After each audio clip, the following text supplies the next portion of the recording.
welcome to your mid-November 2020 astrology and tarot reading. So I'm filming this on the 11th of November because it is 11/11 and I really enjoy that part of Scorpio season, that moment where we come to an understanding that after a period of darkness we start to connect more with our other senses, you know, what we feel intuitively, what we understand as a higher power, a higher self, a higher guidance. After a period of fumbling around in the dark a little bit, we start to understand that with the intuition and the connection of this thin veil energy that comes around Halloween, we're starting to pick things up. So for many of you, you may have been finding recently that there's been some paranormal activity with a lot of you, especially in terms of electricity, in terms of temperature, these different things, because in terms of connections to the other side, spirit works very well with electricity. And the reason for that is because there's such a similar electricity works so much like our own vibrational system, so spirit can work with that a lot easier. So you may have been noticing some blips, and I say that particularly for you because astrologically, with Mercury now back in Scorpio as of yesterday, it's the greatest channel for your messages is electricity.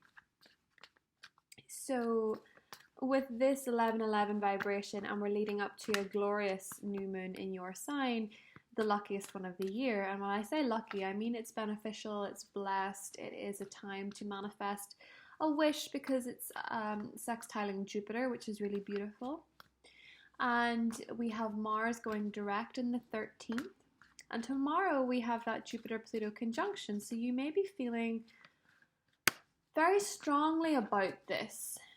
And I think because it's a connection between your ruler and the great benefic, you're feeling, or at least you should have an inkling that things are on the up.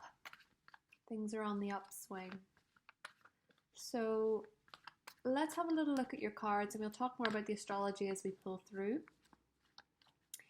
And what we have for Scorpio, mid-November. It's still your birthday season, so happy birthday to all the November Scorpios.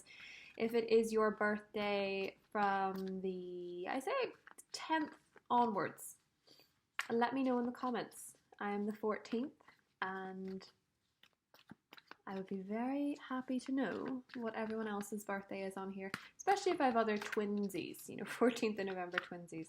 So let's have a little look.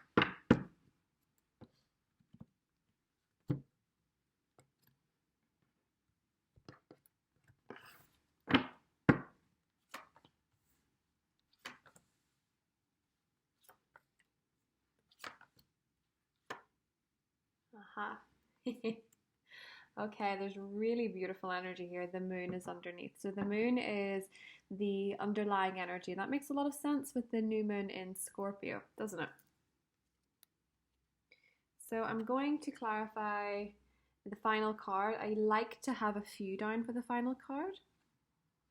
Four of Wands and the Page of Cups. Okay, so let's go through your cards. We started off with the Hierophant, Wisdom. In the middle of the reading is the Five of Pentacles. What is working for you is the Temperance card, which is known in this deck as the Angel of the Ocean. And interestingly, 11/11 actually means that there's an angel in the room for you. So your outcome is the Six of Swords, clarified by the Four of Wands and the Page of Cups. So there is a really lovely energy, and underneath the moon is actually the High Priestess, and underneath that is death, your energy. And we also have Strength leading to the King of Pentacles. Okay, so I think what I'm seeing for many Scorpios is that this is a breathing point. You are moving into a much,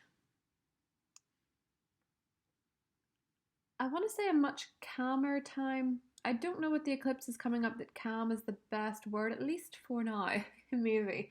But the way that I see the Six of Swords is that you have to accept, Scorpio, that things are different. Things are different now. You're moving into a much more peaceful time in your emotional life, in your relationships, in your work. And it's a lot to do with the fact that you have had to go through a Mercury retrograde period like no other. You've had to go through a Mercury retrograde period in Libra and your sign, your 12th house and your first house. And it's interesting when we think about the 12th house, we think a lot about our emotions, and we think about the deeper, sadder parts of ourselves. So when you have a Mercury retrograde there, your brain starts to process all the things in your head and your heart, and a lot of the time it's things that we don't quite realize are there. It starts to process all these things, and when it moves and shifts into the first house, then you start to take a lot of accountability, a lot of responsibility for your own way of living and your own part in these relationships or these patterns or these karmic cycles. What I really like about that, though, particularly because your 12th house has been so hard hit lately, is that I feel like you've actually come to some kind of karmic resolution or karmic understanding of how to have a more peaceful future with people, particularly your relationships. And that's not to say that you won't ever be tested again, but it's more to do with the fact that you're moving into a much calmer, much more peaceful energy. And that's because with the Angel of the Ocean card here, it's because you're actually healing. And it's also because you've become much more wise. When we see the Hierophant, we think a lot about our understanding of truth, our understanding of spirituality. It's wise, it's guiding. It can be kind of controlling at times, which I think is a Scorpio problem. Sometimes surrendering control is very hard for you because you view control, being ruled by Pluto, as a form of protection. That link to Mars being your co-ruler. And I think a lot of it is to do with the fact that you fear abandonment, because the Five of Pentacles is in the middle here as your fear. You fear poverty, you fear abandonment, you fear things that are very natural to fear, and yet Scorpio is kind of made to go through them the hard way to learn it. So what I really love about your overall energy, especially when it comes to love and relationships, is that with the Six of Swords and the Four of Wands, you're headed into a very content period. The Four of Wands is an energy of happiness, of joy. It's kind of my Christmas card I associate it with. It's being with others, particularly family or partners or children, and enjoying each other's company, having a solid foundation, feeling very blessed for the family you have or the relationship you have or the friendship you have or the job you have. It's a feeling of being very blessed and very content, and it's also that celebration card. So of course that could be your birthday. You could be spending it with someone who you really care about. And I love the Page of Cups there too. The Page of Cups is often associated with Pisces, and you've had a lot of energy in your 12th house, as I was saying. I maybe went off on a tangent there and missed the point. You've had a lot of energy in your 12th house, and that's been very healing for you. But as I was saying with the 12th house earlier, it's associated with emotions and our deeper aspect, and it shares something in common with you. So Pisces and Scorpio are both the signs associated with death. But Scorpio energy is actually more the death of the ego, and that doesn't always translate in astrology. The 12th house is where we really think of physical death. So I think there's construction just started up outside my window. There was a lovely peaceful rainstorm, and then this happened. But anyway, hopefully you can't hear that. But with the Page of Cups, I feel that this is you sort of being reborn as the more innocent, more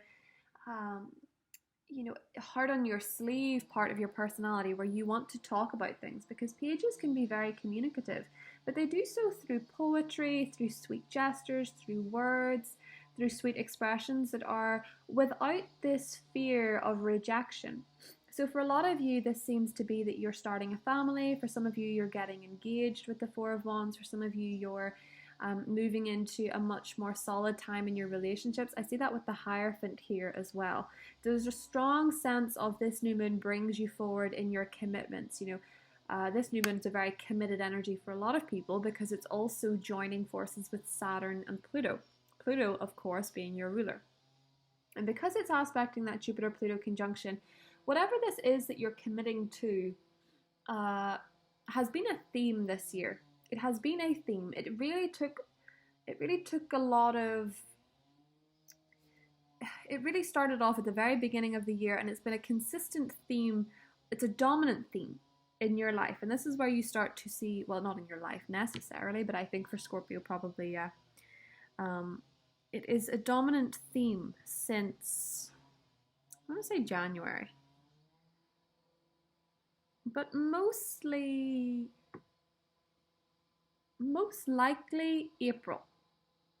Okay, so Aries Taurus season, most likely April, the beginning of all this took place. Be it a relationship, be it a job, whatever it is. April is when all this energy started, and now you're starting to move into the next phase. And this has come from a period of deep healing, deep introspection, deep awareness, figuring out what it is that you have learned. And I just saw 11:11, so that's really filled me with joy. Learning what you have always known on a soul level, but you needed that final lesson to get it. Okay, so this is a really beautiful energy. I'm going to draw you a goddess guidance card. Oh, Diana, focused intention. Keep your unwavering thoughts, feelings, and actions focused on your target, and you will make your mark. Beautiful. So this is a lot about keeping your intentions and your thoughts clear on what it is that you want. And there's the home card. That's interesting with the Four of Wands. Some of you could be moving home. Some of you could be sprucing up your home. Some of you could be moving in with somebody. Some of you could be having a change in household with that energy. Maybe that's what you're trying to manifest, and that's what the Four of Wands is. Depending on your rising, that could be very interesting. An undying love. The love you have shared is eternal regardless of the situation. So for many of you, this looks like a home situation. For others of you, it's a romantic situation. I think for a lot of you, if you're looking for an upswing in career, you know, if you're looking for big changes in career, I feel that they're coming, but you're just not seeing them yet. And the reason I say that is because the Ace of Pentacles is in the challenge. They're coming, but you're just not feeling them yet. Let's clarify that.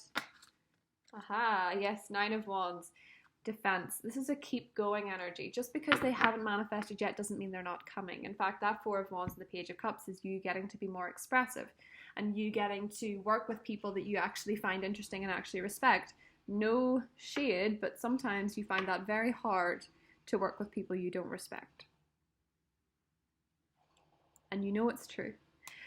So I really love your reading, Scorpio. This is very, very, I love the calm energy that comes with this because I just feel like you're more emotionally at peace. You know, the Hierophant here is your opposite sign. That's Taurus. We also have Sagittarius here. We have water signs, Scorpio, Pisces, Cancer, Sun, Moon, or Rising.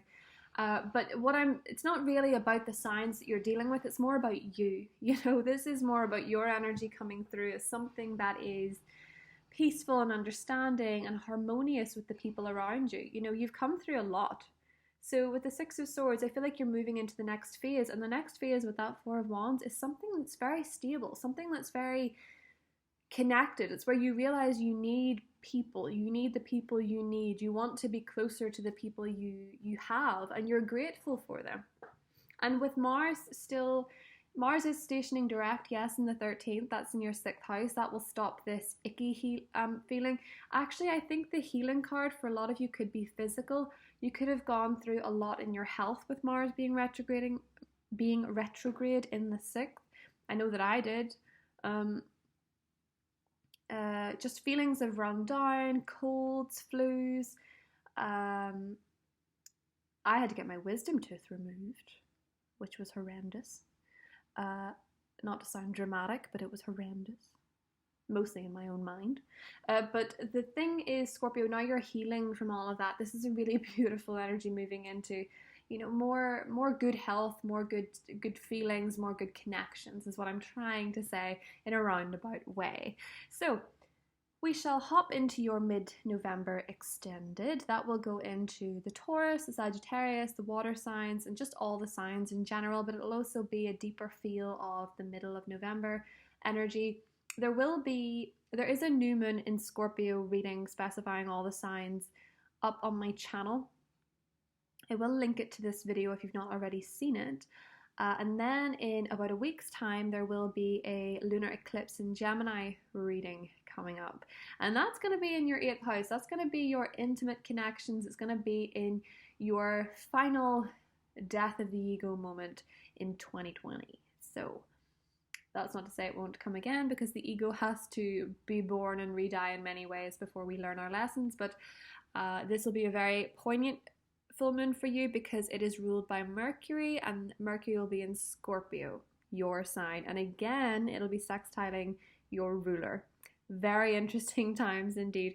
So Scorpio, let's hop into the extended. I will see you there. It's linked below. I'll talk to you soon. Have a wonderful mid-November. Bye.